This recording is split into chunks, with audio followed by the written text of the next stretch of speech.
We knew we were going to die. So we lied down and, I remember praying out of desperation, but really, to be honest, deep inside my heart, I knew this was the end of it. This was the end of my story. And then God did a miracle, really. Welcome everybody, this is Simon Gilbo with Inspired, and this week I'm incredibly excited because I got an old Burundian friend of mine called Theo Mbazumutima. Welcome, Theo.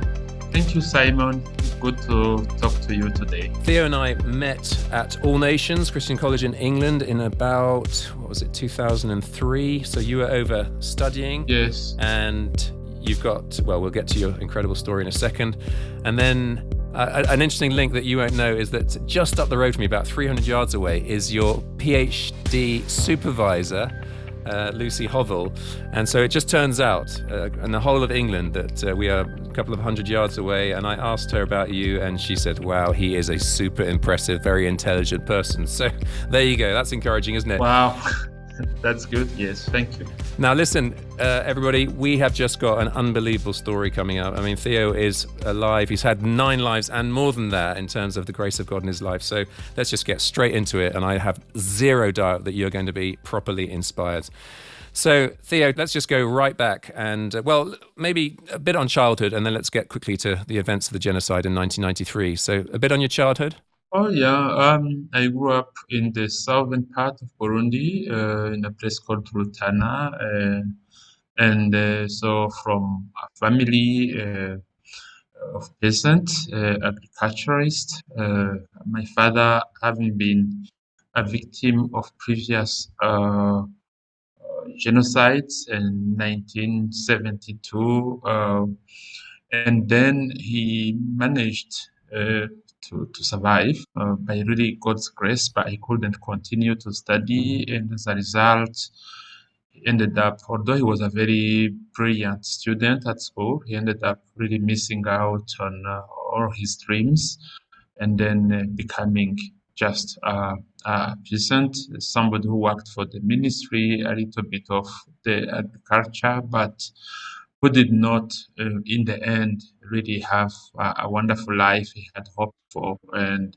or as a result of the segregation and injustices that had been orchestrated against a group of Burundians called Hutu during his time. And so this is how he ended up really being a peasant, and this is where he was born. And then shortly after 1972, I was born in 1974. Right. We know that you're a brilliant student because you're now a doctor, but you had limited access to education, but you did get a reasonable education. And then the genocide kicked in 1993. And tell us what happened to you. Oh, yeah, very, very, very difficult again to go back to those memories. Yes, in 93, I was at school, living in Gitega, in one of the schools where I was in boarding. And all of a sudden, we started hearing about news. It wasn't news as such, but rumors really that the president had been killed.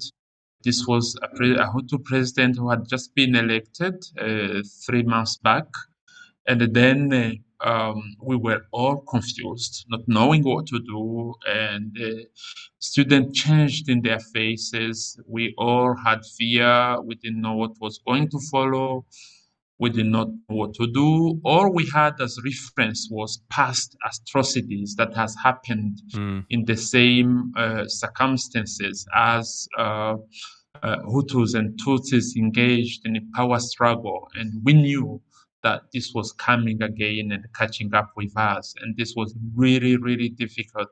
And so we started panicking, not knowing what to do, not knowing what will happen, living, expecting every minute after something bad and something terrible to fall on us, especially that we knew that many of our friends, our parents' friends, our relatives had died years back in 1972. We expected the same to. And so you separated along ethnic lines in the school?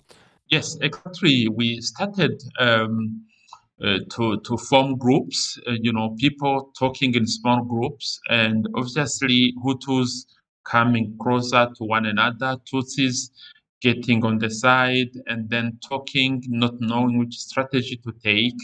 But obviously, things changed very fast, and then we started thinking how we were going to escape. I mean, Gitega being in the center of Burundi, it was very difficult to imagine how we were going to leave the country as Hutus, because we had an army that was quite mono-ethnic, and it was Tutsi, and we knew that things were going to be very difficult for us.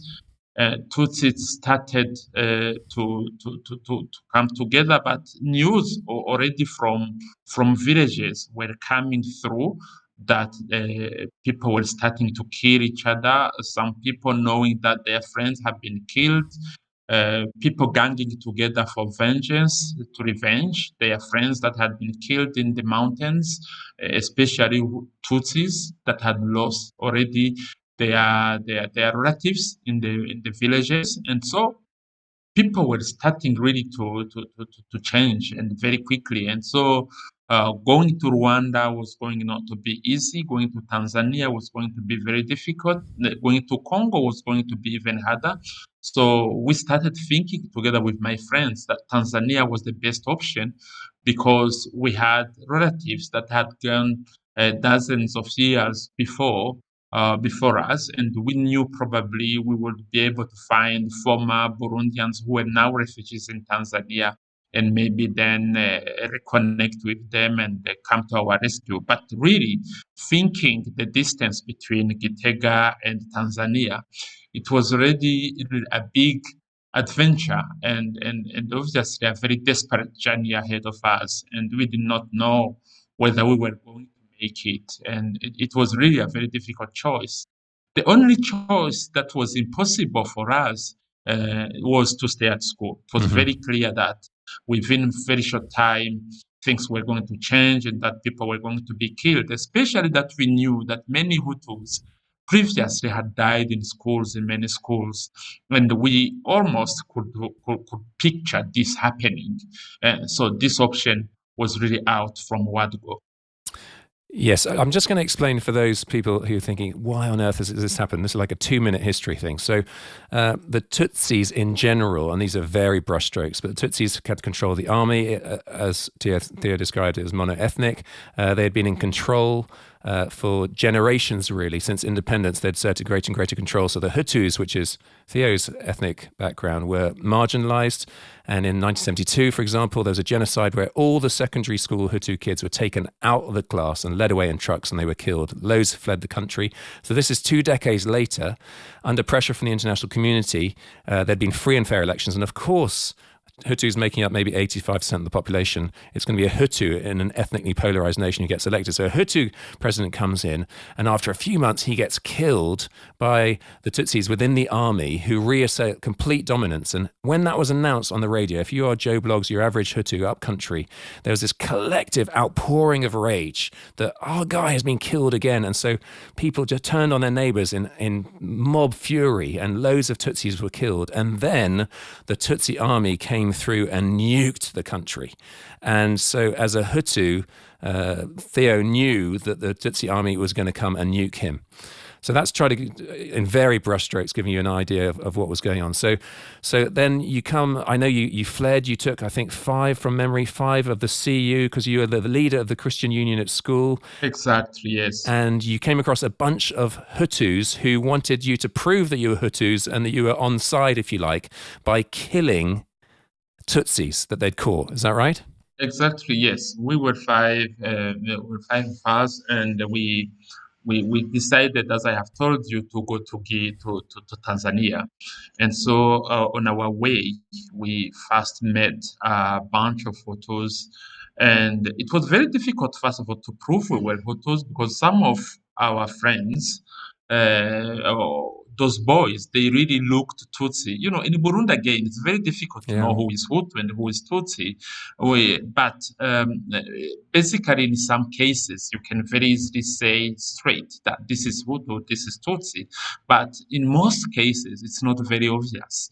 So we explained that Hutus trying to run away, and these Hutus had machete. They had been killing Tutsis. They were obviously drunk on drugs and alcohol, and so they wanted us. They really wanted us to prove that we were in solidarity with them if we accepted to go to kill some other Tutsis that were remaining, especially women and children in the neighborhood. And so really with a lot of fear and not very sure what was going to happen to us. And I was the leader of the group. It wasn't very easy to know what to do. I started saying, "You see, I'm a Christian." And we are Christian. And this was really very difficult. They started telling us, "So lie down.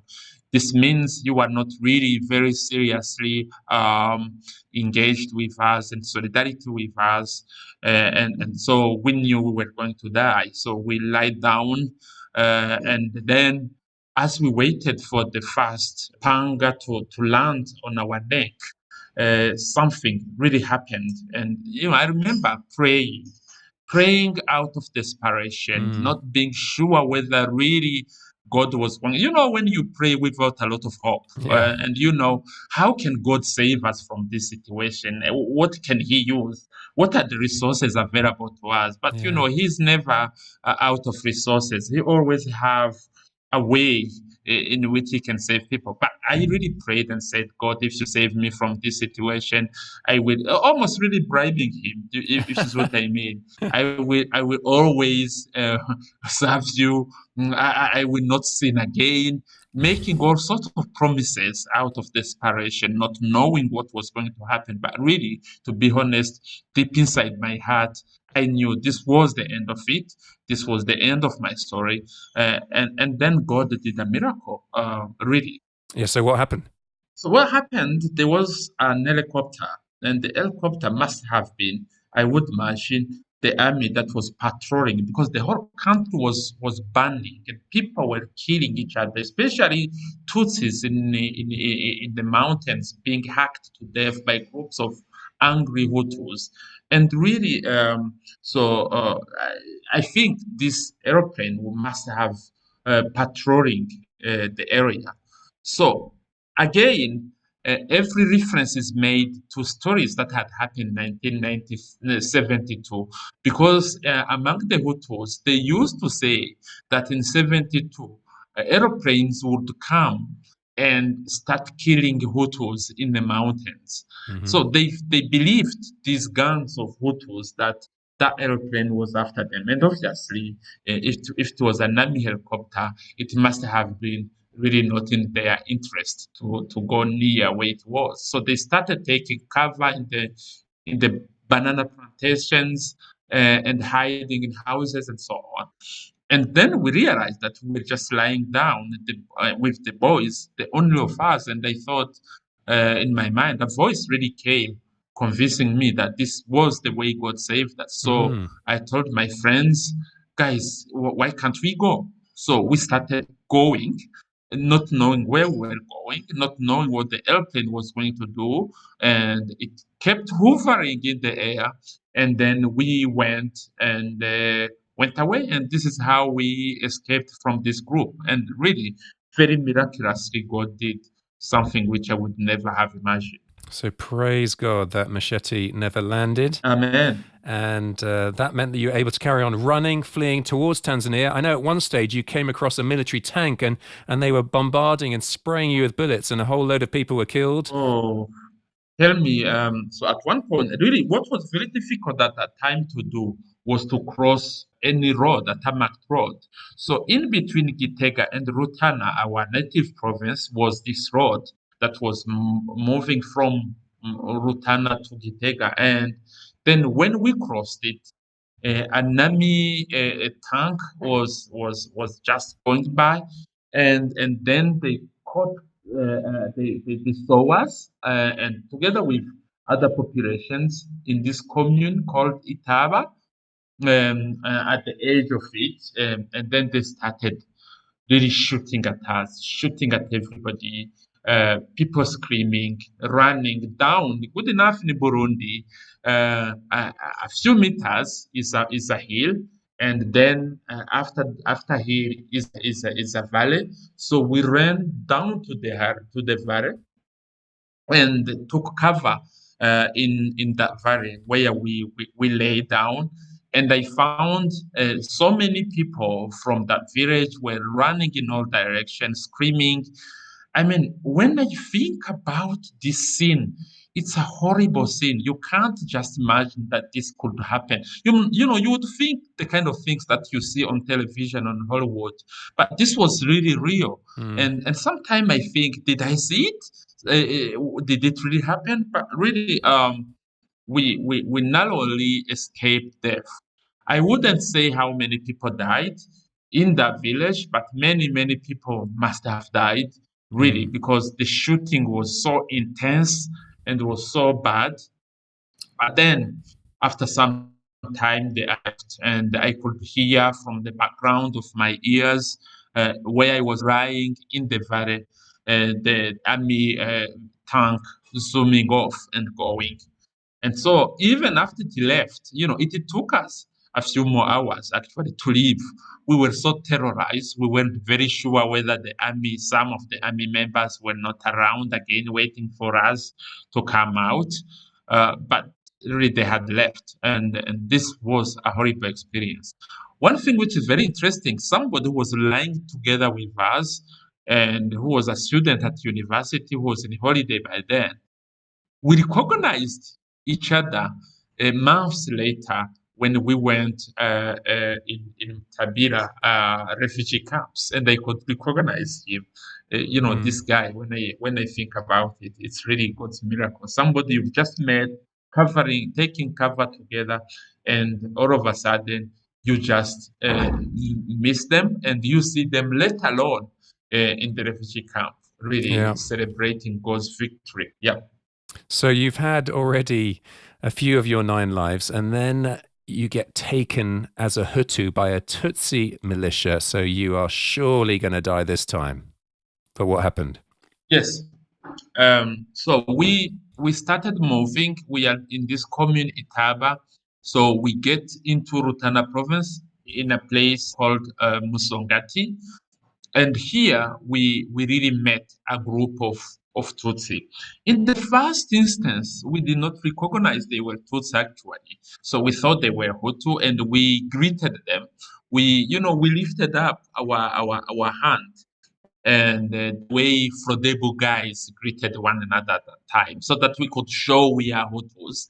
Hmm. But then little did we realize that these were Tutsi in that village, and so they started closing in the group where we were. We found ourselves inside the big circle. They had all sorts of spears, pangas, machetes, everything, all sorts of weapons.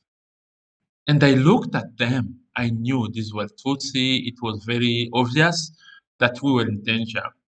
I mean, believe me, this time I did not even pray at Mm. all. Because I mean, at one point you would think a friend who too maybe is going to think that, and maybe have mercy on us.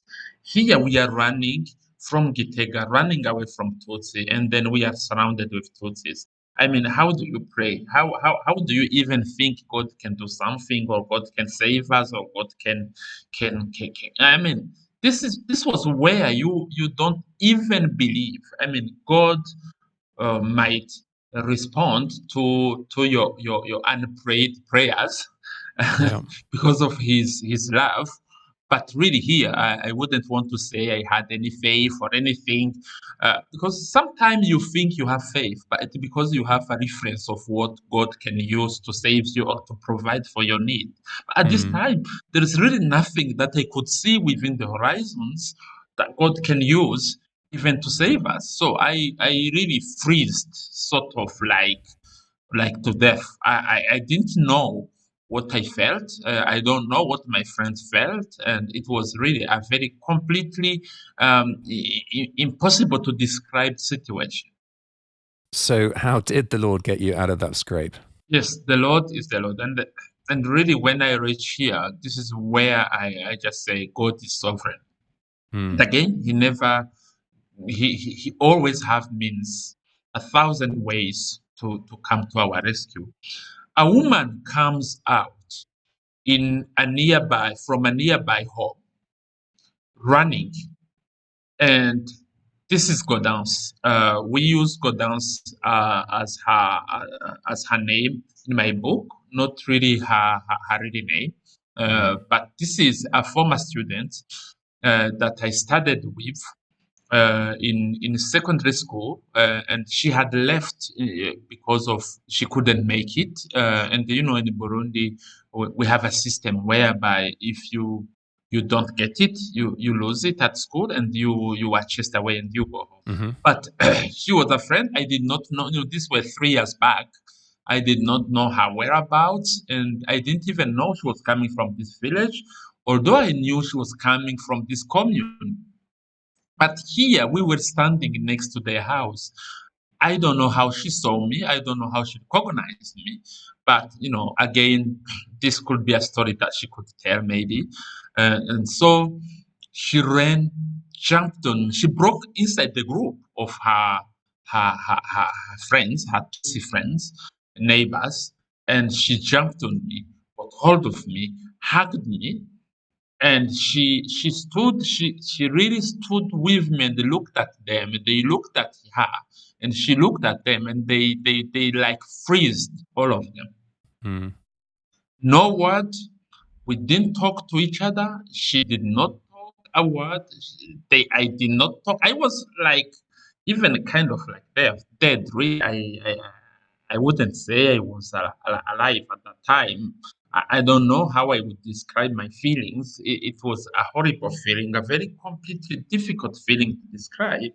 And then one Tutsi left, another Tutsi left, another Tutsi left the group, and all of a sudden, everybody was leaving. So the message was clear that we knew each other and that Godance really had given her life for us. And really, an image of what Jesus did to us. Yeah.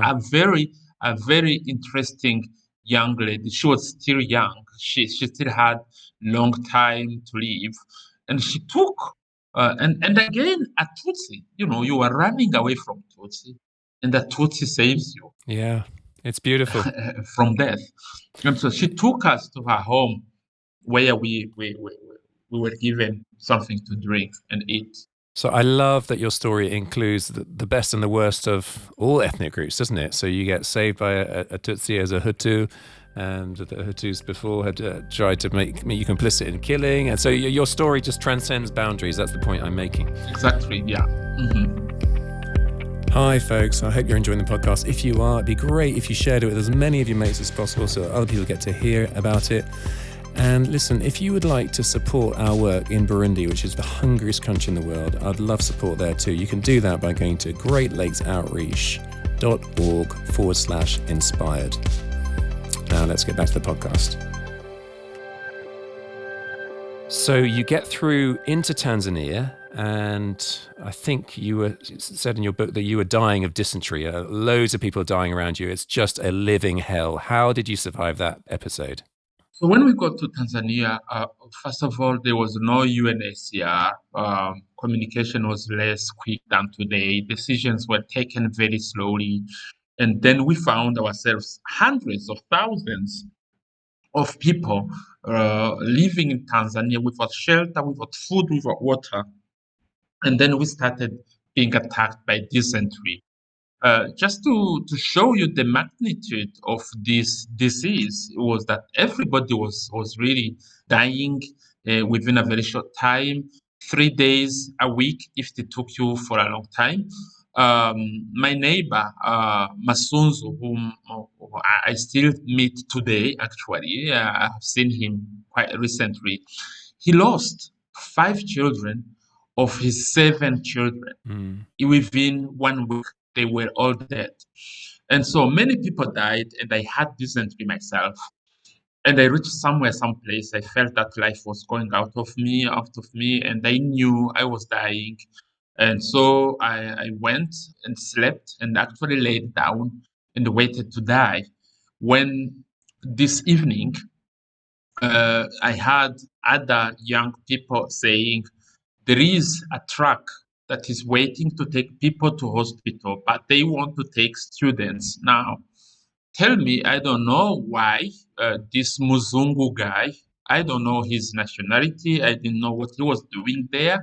Might have been a humanitarian guy. Those story don't tell me. I didn't have enough strength even to know what was going on. So he took four of us who had dysentery in his truck to a place which I wouldn't know today. I have managed to travel to Tanzania for a long time, but I don't know exactly where we went.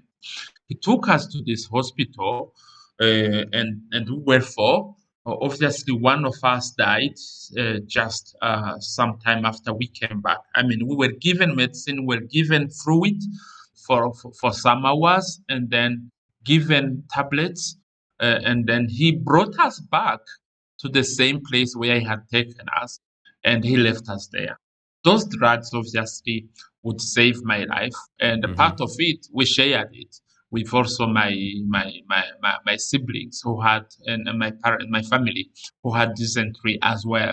And good enough, in my father's family, none of us died. I mean, this was really another miracle when you think about it, about Mzungu coming out of nowhere, and then taking four guys to only one died. The three of us survived, actually. We are still alive up to today.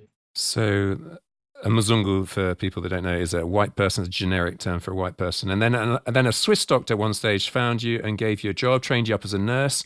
And I'm just sort of sketching it briefly because there's so much to cover. But then you're in refugee camps, and obviously it's horrific in general there. And all the young men are being recruited and disappearing to join the rebel movement. But you didn't want to do that, did you? So you decided with a few others that didn't want to go down the violent path to flee and try to get into Kenya. So you're caught by the Kenyan authorities, and is it a prostitute that ended up rescuing you and smuggling you through? I think it's a prostitute. I wouldn't be very sure who she was. But basically, when we tried, together with my friend Thierry, who many people might know, he's a pastor now in the Anglican Church in Bujumbura, we were trying to go to Kenya, really trying to escape, because there came a time when you really had to go to fight. And if you didn't go, really, you weren't really standing in solidarity with your other friends. And it was like you were not really becoming serious with the kind of political war, and revolution that was taking place. So we were arrested because we did not have a passport or anything. We were just trying to cross from Tanzania going to Kenya. And so we were put in prison and then taken to court. And then we were released. We paid money, but on a condition that we would have to leave Tanzania within 24 hours. We did not know how from the Kenyan Tanzania border we could leave that place and go to Burundi within 24 hours.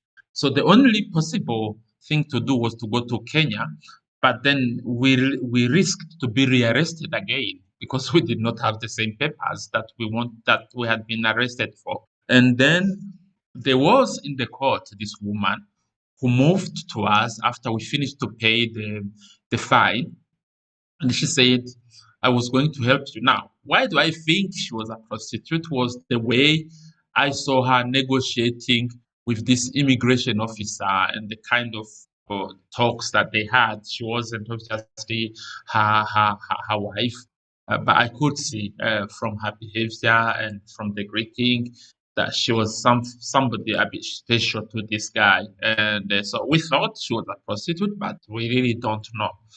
And so she negotiated with him, the same guy who had arrested us. He gave us papers and he smuggled us through the borders. This time, with papers as Tanzanians, names changed, and everything, as Tanzanians were trying to go from the border to Arusha via Nairobi, and this is how we managed to enter Kenya. Actually, with a visa this time, a transit visa, claiming we were going to Tanzania on the other side, in Arusha via Nairobi, but really we were going to Nairobi. So this lady was your modern day Rahab the prostitute saving God's people, wasn't she? Now, you spent time there and then you managed to get a scholarship to come and study, and that's where we met in England. And I just coming up to the present day. Well, actually, instead of coming up to the present day, just from that episode, there's a number of lessons that we've talked about this before that we would draw out. I remember you saying that God's faithfulness does not depend on man's faithfulness. You know, you lay there with your neck on the block, about to have your head chopped off, and you said that prayer, but you said it was utterly faithless, but God in his grace had mercy. Isn't that right? Exactly, really. Sometimes we do think that God is faithful to us because we are faithful, because we are good, because of our prayers. I really believe God's grace does not depend on how faithful we are to Him. And even if you think about what God did when we were in that prison, can you just remember? In my book that I do speak about this paper, this paper that was given to us to expel us from Tanzania. Hmm. God knew that we would be using it to prove to UNHCR that we cannot go back to Tanzania. At one point in Kenya, UNHCR decided that we should go back to Tanzania, where we were the first country where we needed to get our refugee asylum. And then we showed the piece of paper that we were expelled from Tanzania. Now, when we were being arrested, this is another big lesson that I really learned. You would think that really we are running away so that we don't kill, so that we don't go to fight. God would protect us from going to prison, and you find yourself in prison. But God really knew that we would need a piece of paper to prove to UNHCR that we are not allowed to go back to Tanzania. Otherwise, they would have taken us back to Tanzania again. And this piece of paper made us being accepted as refugees in Kenya. God's plans sometimes they look very awkward, very complicated to understand, but they are true. He can see the beginning and the end. And the process sometimes may not make sense to us as we go through it, but they are true. They are always helpful to us, even in prison, even in the court, even in a sentence. God has something that He might be doing for our good. You know, Theo, your experience is so far removed from our realities. Just about anyone listening cannot have a clue what you've been through. But I really want in these questions of what you've learned for it to apply back to, I suppose, particularly a Western audience. I mean, people are listening to this from all over the world. I remember you said that you had a totally inadequate grasp of what constitutes salvation. You know, you'd been taught that you'd come to Jesus to be saved from hell and to get a ticket to heaven, but you weren't equipped to live on earth. And we don't just believe in life after death, do we? But we believe to life to the full before death. And so you needed a fuller understanding of salvation that would equip you to engage on both levels more effectively. Can you speak into that? Exactly. Yes. The kind of gospel that we were exposed to was really almost a gospel to get saved and then escape from this world and one day go to heaven. But really, nobody had told us how we live in this world, especially how we live during difficult times. And so at one point, I was really very angry against the whole church. And I thought, where is church? When we were suffering, being hungry, being in disease in the refugee camps, and you were just thinking, now this church, this idea of a church that is there to come to the rescue, to help people, I wasn't seeing the church. I was asking, where is the church? And really, I remember God challenging me, but you are the church. I wanted the church to help refugees. I wanted the church to come to my rescue. And the God teaching me that I was the church. But at one point, I thought the church was like, a big institution out there, which is very organized, with a lot of resources that should come to the rescue of people who are in trouble. And all of a sudden, God tells me, "But you are the church." And here I was, I had nothing, and God is telling me, "Assist your own refugees."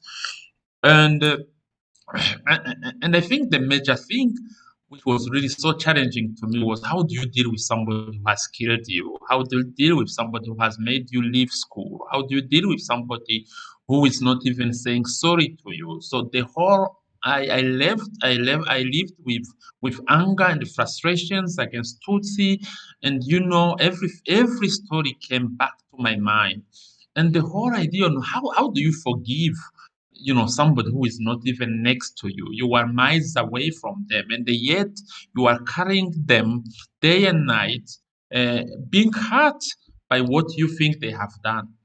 And I really love God because whenever I thought about Tutsi being bad, then I would see Godans. Now, how Mm. do I explain Godans with what she did to us? She's Tutsi and she really risked her life. And so God started challenging me slowly by slowly so that I can know that really it's not all about Tutsi. It's about individuals that might have been bad and that I should really be able to forgive them. And that Hutus were not that good because when I thought about how many times Hutus wanted to kill us and that we were only saved by God's miracle, then I realized they weren't such a wonderful, good group called Hutu that we were. And so God continued to work through my salvation and my understanding on what is essential really to Christianity, and that suffering is part of what we have to go through, and that forgiveness is hard but possible, and that really when you think about people that God made on my way from Burundi to Tanzania to Kenya to UK and how they assisted me, I couldn't help but to see that good works, however small they might be, when we assist our friends, our brothers who are going through troubles, this is really what we call salvation and Christianity. And this is how we really serve God. Yeah, I remember you saying, "Don't ever underestimate small acts of kindness." So you had, bits of food people gave you, medicine came, that mystery prostitute, or the man in the truck, the email that led to you ending up at Bible college, and sometimes, we can look at Africa. I'm speaking as a Westerner right now, and the problems can seem so overwhelming that we might be tempted to resist getting involved. But your story repeatedly shows that lots of crucial little acts of kindness and intervention, that's what kept you alive and led to you now being able to do incredible stuff. Exactly, exactly. At some point, you really think that you are called to finish the whole process of life with one person and a system from A to B. But really, sometimes you have to do something. Drop a bread into the hands of somebody. Give them somewhere to sleep for a night. Maybe allow them and trust them. Sometimes it's very difficult to trust people, but we cannot trust people again. Trust them and maybe give them a chance. And you never know. All those small bits in somebody's life make them survive. And this is really what happened to me. And now today, as you are saying, I'm able to help others. I have been working with refugees and the people in forced displacement position for a long time. God has used me together with my friends to change a lot of policies that were oppressive to refugees and that were oppressive to returnees. And we have been assisting them to go through injustices and social exclusions. And so, nobody knew when I was a boy running away that God would use me in this way. I have been able to write quite a number of articles to try to voice out the kind of injustices that are going on. I have been able to go in big places like European Union, like embassies, like government of Burundi, engaging the region with the kind of sufferings that refugees go through in Burundi and in the regions. And I think nobody would have realized that, the prostitute contributed a little bit. The truck man saved my life. And then, he never knew what was going to do in the bigger picture in my life. And when I think about it, I just think God really wanted me to go through this so that I would serve refugees with not as a job this time around, but really as a calling.